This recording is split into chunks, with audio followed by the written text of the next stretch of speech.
Well, ladies and gentlemen, I'm with Trex, and I am literally proud to stand next to this gentleman, the Godzilla guy. That Godzilla guy. That Godzilla guy. The Godzilla guy is someone I'm in legal litigation with. Okay.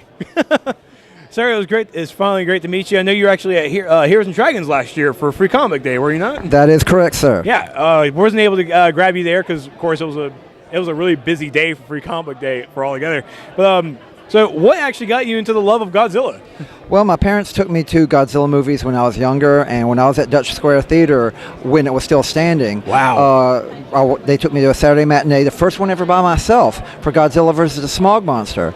And during the film, as he's flying over, poisoning all the school children, the film burns up. And for everyone that's like, oh, boo, boo, boo. No, for me, that was the greatest 3D effect I'd ever seen in my life. So that movie's always been very near and dear to my heart, as trippy of a movie as it is. And he's been my best friend for years and years. And right now he's like the ultimate creative outlet for me. People use paintbrushes, spray cans. I use Godzilla as my art. Yeah, I can literally see from your table of just the faith and hope and love. I just read it and I love it. I really do. It's so good. Thank you. I'm preaching the good word of Godzilla. Yes. So, well, speaking of Godzilla, I want to actually get your take on the Matthew Broderick film, the American Godzilla. It's part of the canon of Godzilla lore. If they had called it anything but Godzilla, it'd be a success. They could have called it The Beast from 20,000 Leagues Under the Sea, which honestly, that's really what it was. But it was not Godzilla. And it caused such a backlash that's why we have to have this grimdark movie come out to remind everyone why Godzilla is the king of the monsters, the ultimate beast. Yes. So what are your thoughts on just the trailers, of course, coming out? It's actually coming out next week, I believe. No, the trailer for next week is actually going to show his breath weapon for the very first time. There's been a lot of trailers online, some TV spots. There's been rave reviews for people seeing the movie in the theaters when they were seeing the trailer.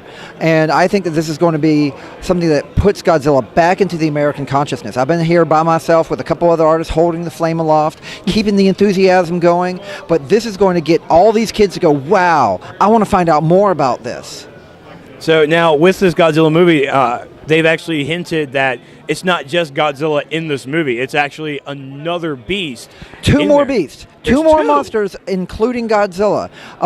They're called Mutos. We don't know what the name really means yet, but these are going to be original monsters. These are not going to be any Toho creations. There is no Rodan. Give it up, guys. But if this movie is a success, which I think it will be, Gareth Edwards, the director, has said, I'm going straight in to destroy all monsters. That's so cool. So, out of all the Godzilla villains, the bad monsters, I guess you want to call them, which one's actually been your favorite? Oh, absolutely, Hedra, the Smog Monster. As I told you why he's my favorite, that particular movie. He's got the most original design. He's very Cthulhu looking. Yeah. But also it's that monster with a message. We are destroying the planet with our refuse, with our waste.